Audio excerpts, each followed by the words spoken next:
Hello and welcome to the Aussie Football Passport, your one-stop pod for updates on your favourite Aussie men and women who are playing their club careers abroad. I'm your host, Alex, and we've got the second and final Matildas game against Panama to cover as the international break for the women continues. As for the men, well, their club seasons continue to roll on across the globe as some of the European teams continued their preseason friendlies. There's also plenty of transfer news as these European clubs begin to buy and sell players in the transfer window. So, plenty to cover this week. Let's get straight into the news headlines.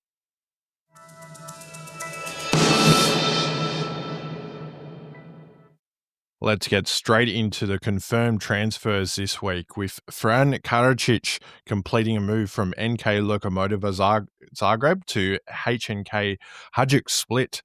It's a 3-year deal at one of Croatia's biggest clubs. So that is a massive move for Fran as he looks to push his case for selection in that 2026 Socceroos World Cup squad. So we look forward to covering Fran's progress in the Croatian top flight. Now, over to the ladies, and Winonah Heatley has completed a move from FC Nordstrand to Roma. Again, a 3-year contract, and it's a big move for Winnie. So well done to her. We look forward to covering her in the Italian Women's League D top flight there as well. Now, to a young lad returning home, Liam Bonatig. He is returning to Australia with Melbourne City. The young defender was at Celtic, but didn't see a whole lot of game time, and hence the move home. Of course, Celtic and Melbourne City have a pretty good relationship. A few years ago, Daniel Arzani moved from Melbourne City to Celtic, and currently, last season, I should say, Marco Tilio did go on loan from Celtic to Melbourne City, but has returned back to Celtic. But we will cover that one a little bit later. Now, let's head over to the rumour mill because this story just doesn't go away. It's Alex Robertson. Portsmouth remain very keen on the midfielder.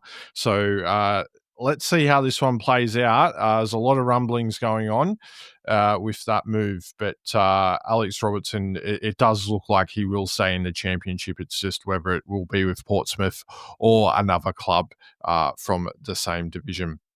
Now, Westerlo in Belgium, they are looking to get a €4 million transfer fee for Jordan Boss.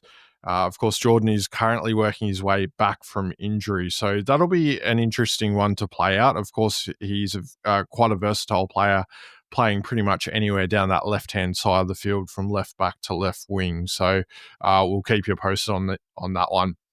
Now, one for the future, Antonio Arena. He is one that is currently subject of not only an international tug of war between Australia and Italy. Of course, he was born here in Australia, but has Italian heritage.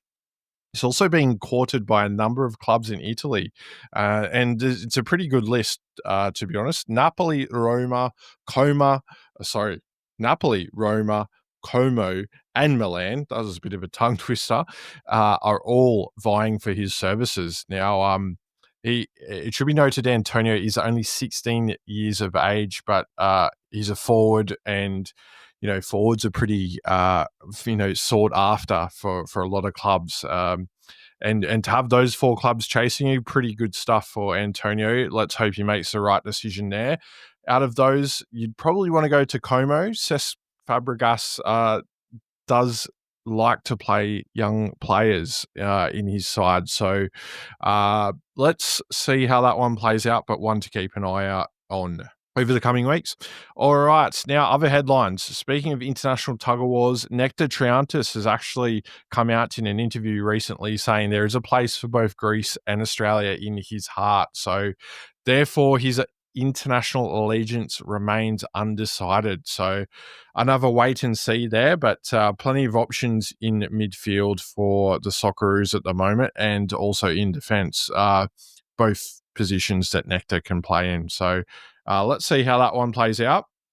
St. Pauli coach Alexander Blesson, he has come out and said that Jackson Irvine is due to report back for preseason training this week. So the club will do checks to see how his injury recovery is going. Of course, he picked up that foot injury late on in the previous season. So all the best to Jackson. Hopefully that recovery is going well, because he will be a vital part of the Socceroos coming into a World Cup year.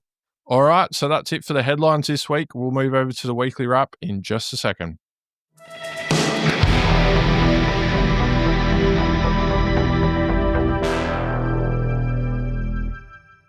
All right, so the Matildas, they played their final game in the two-game series against Panama last week, and it was a 3-2 win for the girls. So well done. It was a bit of a helter-skelter game, but let's run through a few of the things that happened. So Hayley Rasso, Holly McNamara, and Courtney Nevin were the only players to back up from the previous matches. Joe Montemuro made 8 changes to his starting 11 for this one. Now, in terms of the goal scorers, we saw Michelle Heyman get a brace in that one, and Charlie Grant got the injury time winner there. So very interesting there. We also saw Chloe Lincoln make her debut between the sticks with that unfortunate injury to Tegan Micah. Unfortunately, still haven't heard any news on the severity of that injury. So that could well hamper her chances of getting a move to a new club. Of course, she was released by Liverpool at the end of the WSL season that just wrapped up only a few weeks ago. In terms of the match itself, there was a bit of an intensity to the Matildas game at the start of the 90 minutes, but it did become a bit of an end-to-end affair. And I think it was reflected in the scoreline 3-2. It really did show how entertaining it was for the neutral. Probably not so much for us Matildas fans. But there is no doubt that Joe Montemuro would have learnt quite a lot from that game. And the particularly pleasing aspect was the fact that there was that will to try and win that game late on. It's a great trait for a side to have, particularly with tournament football around the corner next year with the Asian Cup coming up. So that is great stuff, and that is a wrap for the Matildas and the women's international break. They will look to head back to clubland in the coming weeks, and of course we will keep you updated on the progress of our Matildas and soon to be Matildas as they continued their club careers. All right, now for the men's, let's start in Finland with our man Mitchell Glasson. He got 12 minutes in KTP's 0-0 draw with IF Gninstan there. Now to the United States of America, and it's another week and it's another Socceroos derby in the USA. This time it was midweek cup action between Nashville and DC United, where Patrick Yazbek faced off against Kai Rolls there. Nashville knocked DC United out with a 5-2 victory in this one. Yazbek got 7 minutes off the bench for Nashville, while Kai Rolls played the whole game for DC United. Now, Kai Rolls backed it up with another full game for DC United, and unfortunately the losing streak continued as they went down 2-1 to LA Galaxy in the league, or the MLS as it is known. As for Patrick Yazbek, he also backed up for Nashville in the MLS on the weekend. He got 63 minutes as his Nashville side's undefeated streak came to an abrupt end at the hands of Lionel Messi's Inter Miami 2-1. And that man himself, Lionel Messi, he scored both goals for Inter Miami in that game. So, yeah, not a lot Patrick and his teammates could do about that one when you're playing one of the absolute best. Now, Ariaf Piol, he got 24 minutes for Real Salt Lake in their 1-0 win over Houston Dynamo. So well done to Ariaf. He continues to get minutes for his side, and he is coming along quite nicely in his development from all reports. Brad Smith continues that super sub role. He got 4 minutes this time for FC Cincinnati. Unfortunately, they went down 4-2 to the Columbus Crew there. Aidan O'Neill, he got 80 minutes for New York City FC's 2-0 loss to Charlotte FC, and that is a wrap on the MLS. Now, let's head to Scotland, where the season has begun with the Scottish League Cup. And Cameron Devlin, he started and played 77 minutes before being placed by fellow Australian Callum Neuenhoff as their side Hearts won 4-1 over Dunfermline in that Scottish League Cup. So good to see our Aussie midfielders getting minutes there. Of course, Derek McInnes is the new coach at Hearts, and it looks like they both lads will be part of his plans, which is good to see. Now, ready for a tongue twister, folks? Hold on to your hats. Apostolos Stamatolopoulos, he got 54 minutes in Motherwell's penalty shootout win over Clyde. The game ended 2-2 before going to penalties. And of course, Motherwell came out on top there. So both our Aussies sides will continue in the Scottish League Cup, which is great news. All right, now let's whiz around Europe with some pre-season friendlies. And we were just in Scotland, so let's continue with the Scottish theme with Hibs beating Rot-Weiss Essen 3-2.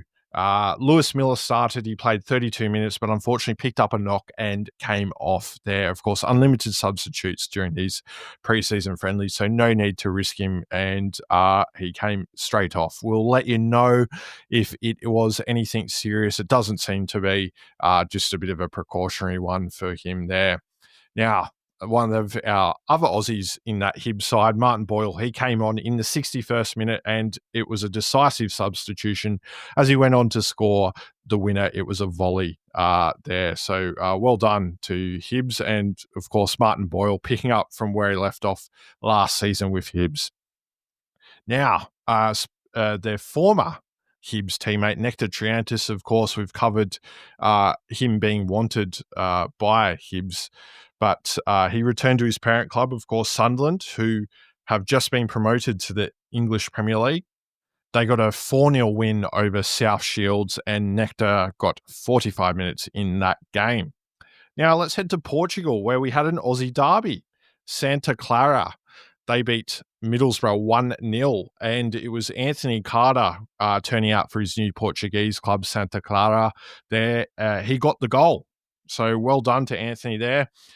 In terms of our Aussies in Middlesbrough, Riley McGree, Tom Glover, and Sam Silvera all played, and each of them got 45 minutes in that game. So good to see that the lads got some minutes in that preseason hit out. Now to Austria, where Noah Botic scored 2 goals in Austria Wien's 6-0 win over Parndorf. Ouch, that was a big one. But good to see Noah hitting the ground running there in Austria. Now let's jet back to Scotland, and Kasuni Yengi and Nicholas Milanovic made their debuts for Aberdeen. They both got 45 minutes in a 2-0 win over Cove Rangers there. All right, great to see. And as we alluded to earlier, Marco Tilio, he's returned to Celtic. He got 45 minutes in Celtic's 3-2 loss to Estrella. He did lay on the assist for Celtic's first goal as well. So some whispers out there saying that he is, or Brendan Rodgers is assessing whether Marco Tilio will fit in with his plans. So we'll keep you posted on that one. Marco, it'd be good to see if he could stay in Europe and make a bit of a move. I think that's what he will need in order to try and burst his way into that Socceroos squad and get some recognition from Tony Popovic there. Now let's head to England, where Jalen Pearman, Daniel Benny, and Keely Adamson all got 45 minutes for QPR in their 6-0 win over Castellón there. So, of course, Castellón home to Awa Mabil, but he was not part of this matchday squad there. All right. Now, another debutant, Ryan Teague. He started in KV Mechelen's 5-2 win over Go Ahead Eagles there in a bit of a local derby between a Belgian side and a Dutch side there. Now, not too far away, over in Germany, Casey Boss, he played 45 minutes in Mainz's 4-0 win over Alzenau there in Germany. Let's head back to the Netherlands, where Cameron Pepignon scored in Den Haag's absolute rout of Lac Vatia. Sorry for the pronunciation to our Dutch listeners there. Now, I hope everyone's sitting down because this scoreline is scarcely believable. I've seen rugby league games end in lower scores than this. It was 15-0 to Den Haag.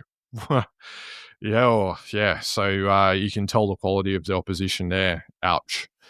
All right. Now let's head to Hungary, where Daniel Arzani, he made his debut for Fran Karacic. Oh, I've made an absolute hash of that pronunciation. Sorry to our Hungarian listeners there. He played 30 minutes in the 1-0 win over FC Ziln there. Now, to Casey's brother, Jordan Boss, who we made mention at the top of the show with the transfer fee that his club Westerlo want. Well, it might get a little bit more expensive for clubs wanting his services after his performance against Lierse in a 2-1 win, because he did score in that one. So that's great to see as Jordan works his way back from injury in that one. All right, so that is it for our weekly wrap. Let's head over to the players of the week shortly.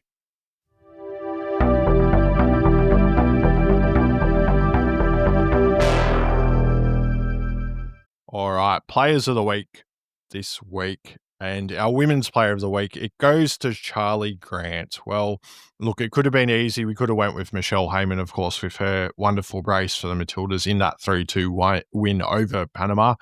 But it's rare to see Charlie get on the score sheet, and it was only her second goal for the Matildas.